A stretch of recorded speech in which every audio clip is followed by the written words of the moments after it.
పెద్దలందరూ కలిసి ఒక వినతి పత్రం కూడా తమరికి ఇవ్వాలని రాయడం జరిగింది సార్. మా భూమి రథయాత్ర కార్యక్రమాన్ని ఉద్దేశించి మన గౌరవ పెద్దలు విశారదన్ మహారాజ్ గారు మాట్లాడాల్సిందిగా కోరుతా ఉన్నా.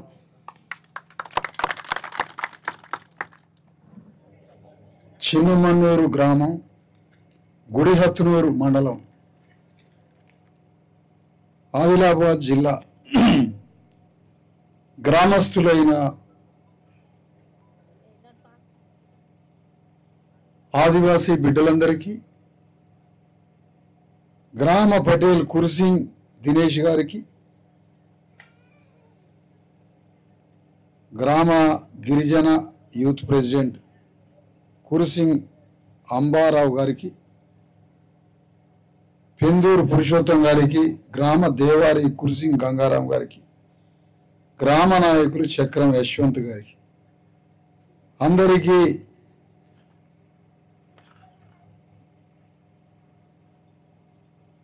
జై భీమ్, జై కొమరం భీమ్.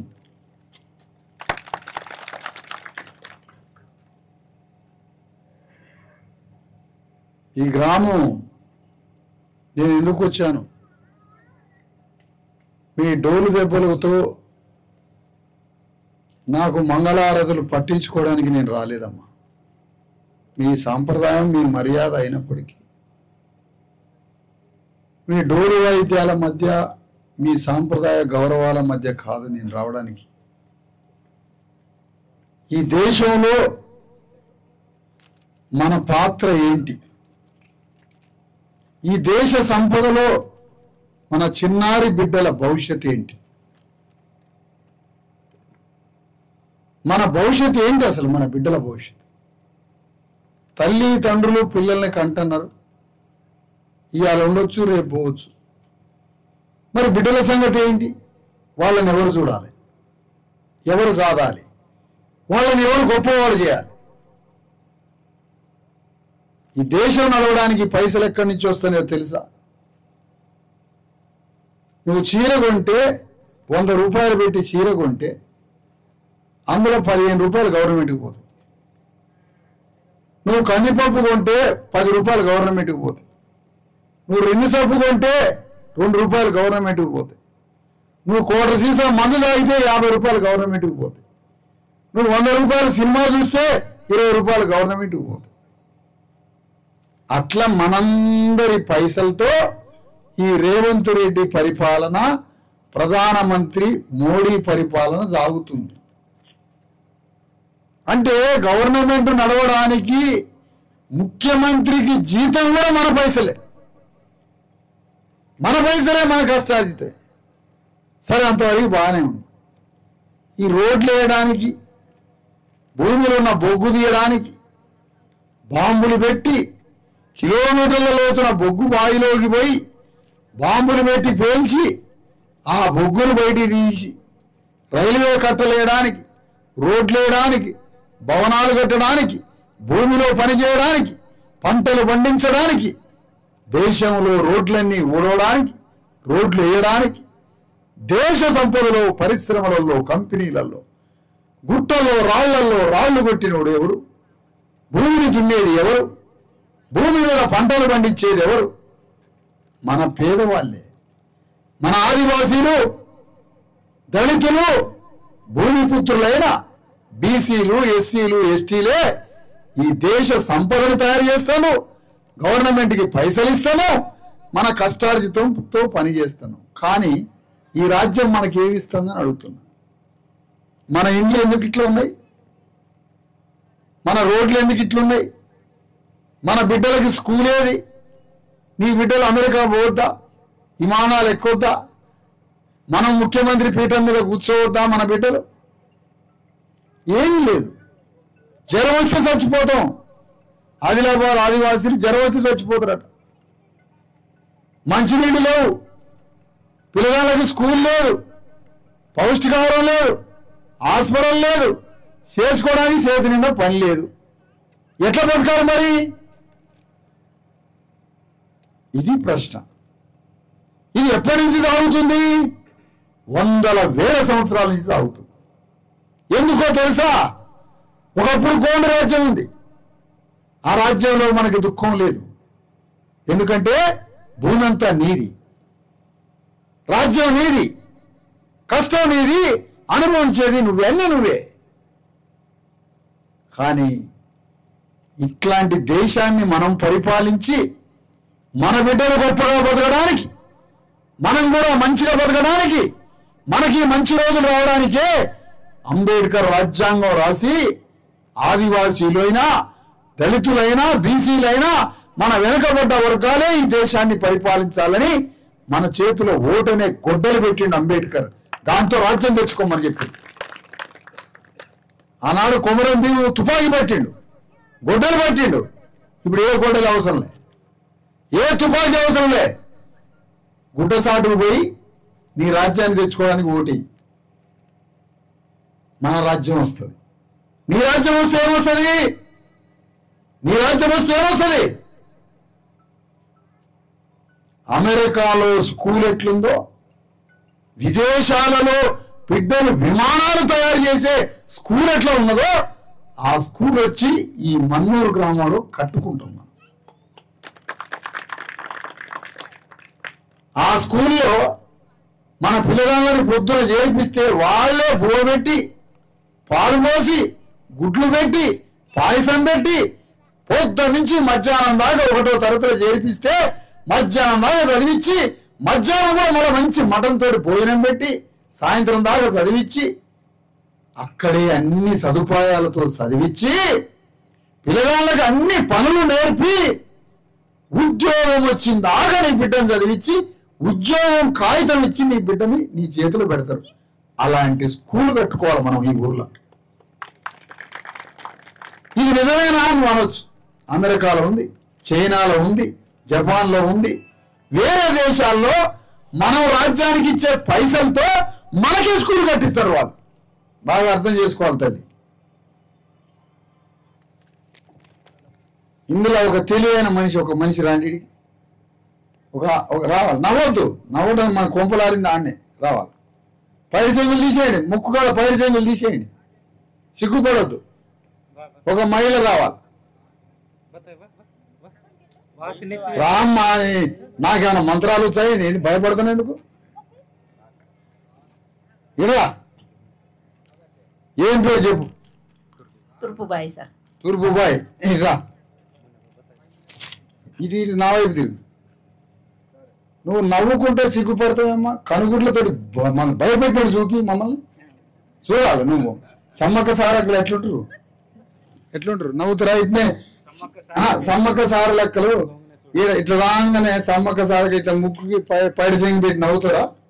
సమ్మక్క సార లెక్కలు 700 సంవత్సరాల క్రితం 2 కత్తులు తీసుకొని వెలమరాజ్యమైన కాకతీయ రాజుల్ని కత్తులతో ఉరికిచ్చి సమ్మక్క సారలక్కలు సొంత రాజ్యాన్ని ఏర్పాటు చేసుకున్నారు. వాళ్ళ బిడ్డలు నువ్వు. సమ్మక్క సారలక్క బిడ్డలు నువ్వు. ఎవరు బిడ్డవో చెప్పు? సమ్మక్క సార బిడ్డ. అది మరి నువ్వు నవ్వద్దు. నిన్ను ఎందుకు పిలిచినో తెలుసా? మన ఆదివాసీల నెత్తురు దాగింది ఈ దేశం. మన ఆదివాసీల రక్త మాంసాలు పీక్క తింటుంది ఈ దేశం. మన ఆదివాసీ బిడ్డల యొక్క శ్రమని, రక్త మాంసాలని, పైసల్ని, భూమిని, మన సర్వ సంపదల్ని ఈ రాష్ట్రం, దేశం దోసుకు తింటుంది. ఈ దేశంలో నీ వాటా ఎంత? అది అడగడానికి నేను ఇక్కడికి పిలిచిన. నీ బిడ్డలకి మంచి స్కూల్ వద్దా? నీకు దవాఖాన వద్దా? నీ పిల్లగాన్ని ఈ దేశంలో గొప్ప స్థానంలో ఉంచొద్దా? దానికోసం మన రాజ్యం తెచ్చుకోవద్దా? అది ఇప్పుడు నువ్వు రోజు నెలకి నీ దగ్గర నుంచి గవర్నమెంట్ ఎంత పైసలు తీసుకుంటుందో తెలుసా? తెలియదు.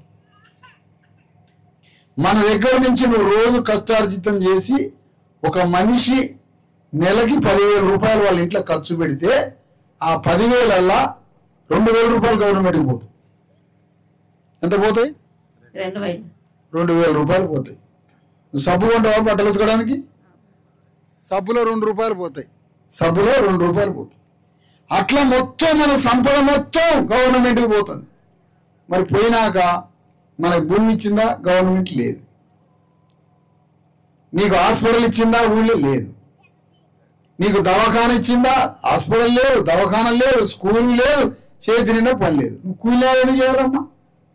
ఈ వాచీలు తయారు చేయడం వచ్చా నీకు? కంప్యూటర్ తయారు చేయడం వచ్చా? టీవీ తయారు చేయడం వచ్చా? కూలి పని చేయడం వచ్చా? అది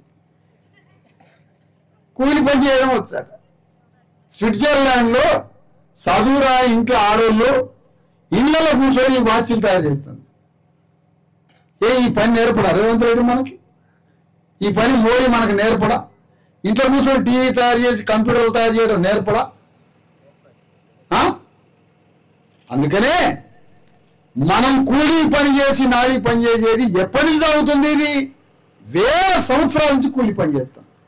ఇప్పుడన్నా మనం మారాలిగా, ఇప్పుడన్నా మన చేతికి మంచి పని దొరకాలి కదా. అందుకనే ఈ రాజ్యంలో నువ్వు పైసలు కడతావు, బాజాప్తుగా నువ్వు ఓటేస్తావు. నీ ఓటుతోటి ముఖ్యమంత్రిని చేస్తాను, నీ ఓటుతోటి ప్రధానమంత్రిని చేస్తాను, నీ ఓటుతోటి ఎమ్మెల్యేని చేస్తాను. నీ ఓటు నీ నోటుతో ఈ దేశం నడుస్తుంది. అంటే నువ్వు కట్టే పన్నులు ట్యాక్సులతో ఈ దేశం నడుస్తుంది, నువ్వు ఇచ్చే ఓటుతో ఈ దేశం నడుస్తుంది. కాబట్టి ఈ దేశం నీ పాదాలు కడిగి సేవ చేయాలి.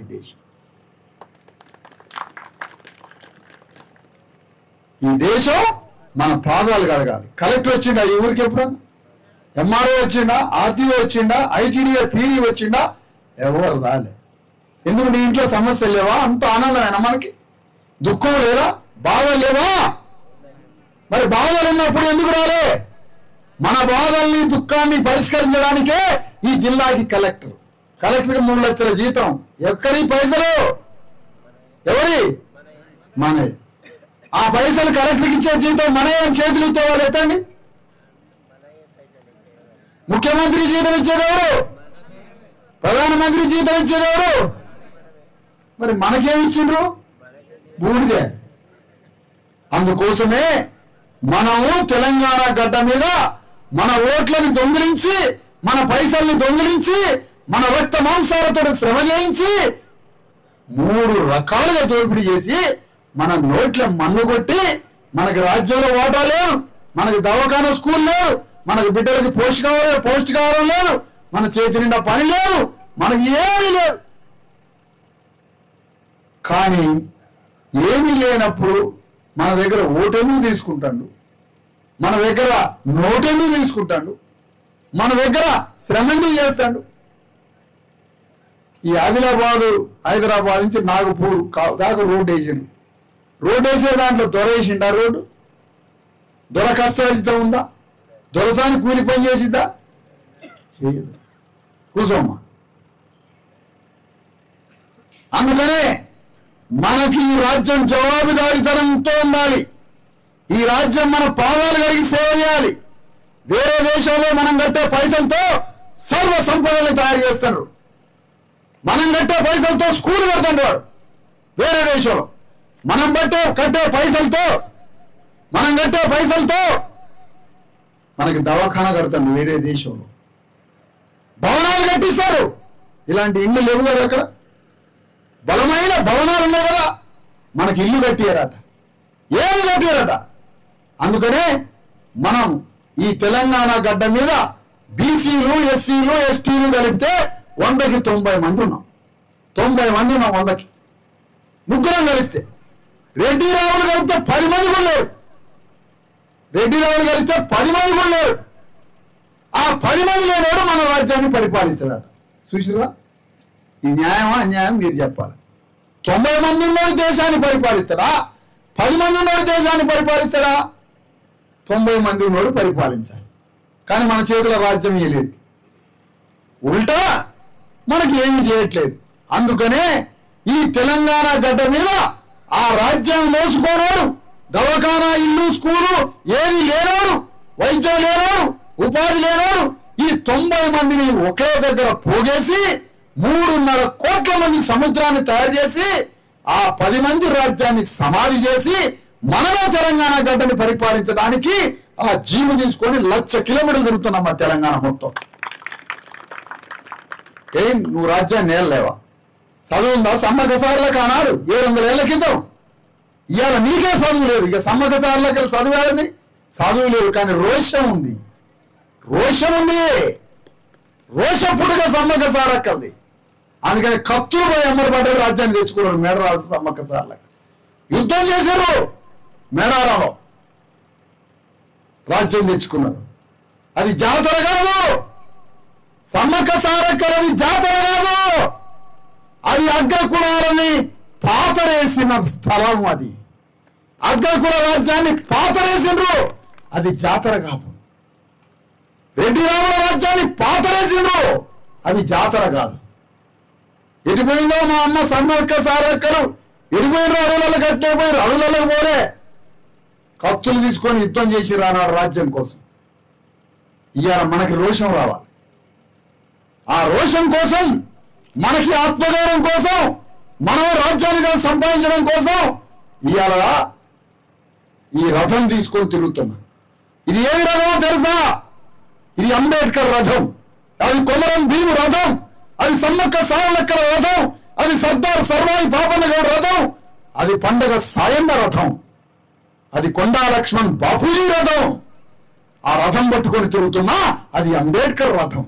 ఆ రథంతో ప్రతి గ్రామానికి పోతున్నా. ఎందుకు మాకు హాస్పిటల్ కట్టియట్లే రేవంత్ రెడ్డి? ఎందుకు మా బిడ్డలకి అమెరికా లాంటి స్కూల్ కట్టియట్లే? ఎందుకు మాకు పౌష్టికారం లేదు? మా బిడ్డలకి రోజు 3 కోడిగుడ్లు ఎందుకు పెట్టావు? ఎందుకు 3 కోడిగుడ్లు ప్రతిరోజు పెట్టావు?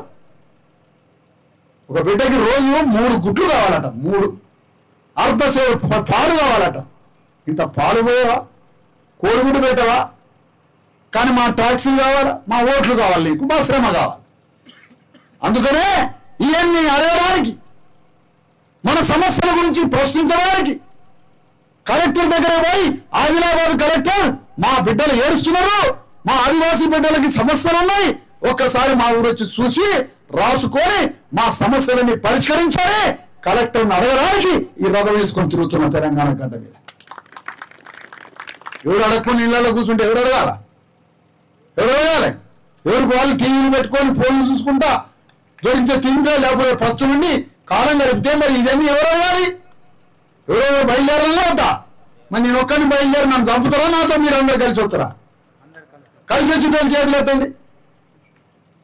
నువ్వు రావా అమ్మ? అంత కోడీశ్వర రాదు. రైట్, మనందరం ఈ పోరాటంలో పాల్గొనాలి.